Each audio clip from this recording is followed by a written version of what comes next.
بسم الآب والابن والروح القدس، إله واحد آمين. أهلا بيكم في قناة أبونا مينا عبود مفرح القلوب، يصنع عجائب لا ندركها. سفر أيوب عدد 7:35. رسالة النهاردة من ماري جرجس، الجدع البطل سريع الندى، جاي بيطمنك برسالة حلوة ويقولك اطمن، ما تخافش، ده كل اللي جاي خير وفرح. اطمن على الآخر، يسوع بيحبك وعالم بحالك، هو شايفك وسمعك وحاسس بيك قوي، وأمورك اللي انت شايل همها دي كبيرة قوي قدام محبته وصغيرة قوي قدام قدرته. يعني هيرتبها لك وهيدبرها لك بأحسن بكتير من اللي في بالك، ومن كمان اللي انت بتفكر فيه. مش هيسيبك، ده هيدهشك بترتيباته وتدابيره اللي تفوق العقول. هيصنع معاك عجائب لا تدركها، هيفاجئك بتحقيق أحلامك وأمانيك. ما انت كل اهتمامه وشغله الشاغل، ما انت ابنه وحبيبه وغالي قوي على قلبه. يبقى ازاي يسيبك ولا يخذلك يوم ما تنادي عليه وتستنجد بيه؟ اطمن، هيفرحك، وهيجي اليوم قريب جدا اللي هتلاقي نفسك مرتاح ومجبور الخاطر ومطمن. ما تخافش من شيء، عيش وانت مبسوط وفرحان، لأن إلهك معاك أبدا ما سابك في كل اللي عدى وفات من حياتك، ومش هيسيبك كمان في كل اللي جاي.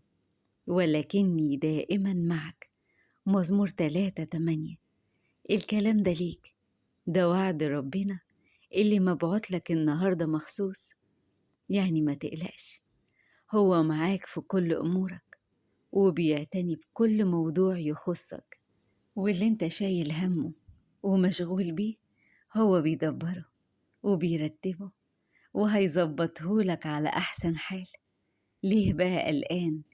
ليه خايف وشايل الهم؟ وربك قادر على كل شيء. ما تخافش، هو ليه طريقته، هو ليه حلوله. يعني ما تشغلش بالك بشيء، وسيب موضوعك في ايديه. سيب الشيء اللي تعبك عنده، وهو هيقوم بكل حاجة وهيدبرها. ده في طلبة في القداس بنطلبها دايما، بنقول لربنا دبر يا رب حياتنا كما يليق. عارف يعني ايه؟ يعني يسوع هيدبر كل حاجة على أحسن حال، مهما كانت الحاجة اللي انت بتطلبها منه دي هيدبرها وهيحول كل الأمور لصالحك ولخيرك ولفرحك. ما تقلقش، لأن أبوك السماوي بيعتني بيك وبكل أمورك. تخيل، ضابط الكل بنفسه بيرعاك. يعني اللي ما عندوش مستحيل بنفسه بيظبط أمورك. إيه بقى اللي تخاف منه؟ ولا إيه اللي تشيل همه وإنت اللي سندك وفي ظهرك؟ ضابط الكل اللي ليه السلطان على كل الكون بكل ما فيه، اللي ما عندوش مستحيل، اللي هيصنع معاك العجب فوق إدراكك وفوق تفكيرك.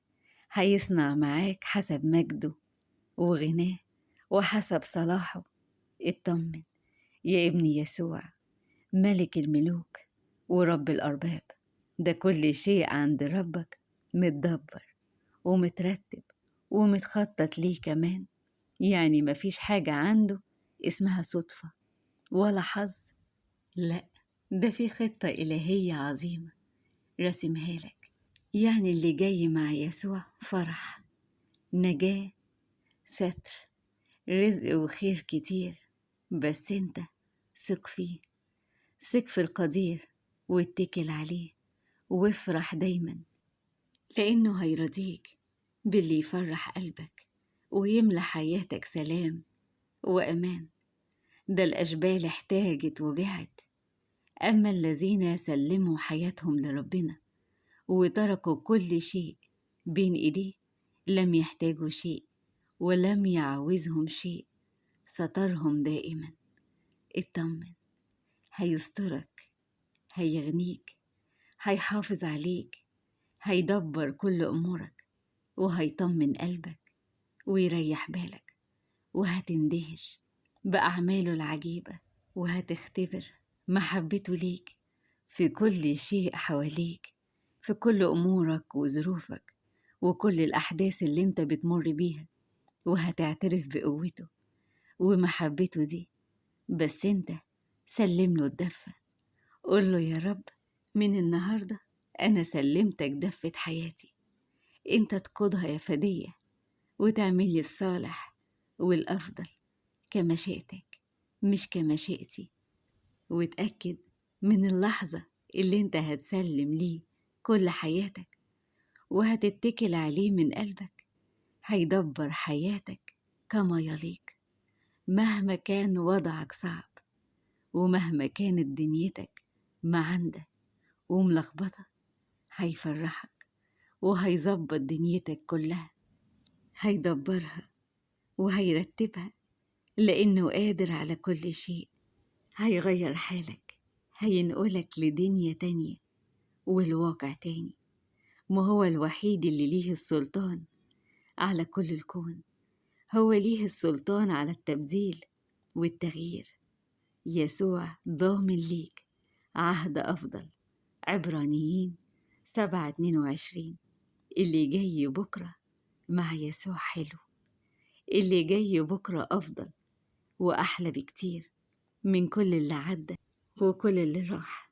اطمن يا ابني، يسوع القدير اللي جاي معاه راحة وأفراح وسلام ونجاح، هيدبر حياتك كما يليق.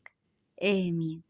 ربنا يفرح قلوبكم ويعطيكم سؤالكم ويملى حياتكم فرح وبركة وتعويض بشفاعة أم النور، أم إله القدرة، أمنا اللي بتحب تفرح أولادها من غير حتى ما يطلبوا منها، وبشفاعة حبايبها الكتار من الشهداء ومن القديسين وكل جيوش السمائيين، وبشفاعة سريع الندى الجدع قوي ماري جرجس الروماني، وبشفاعة حبيبه الراجل الجدع قوي اللي مش بيتأخر عن أي حد ينده عليه، أبونا مينا عبود. قناة أبونا مينا عبود، مفرح القلوب.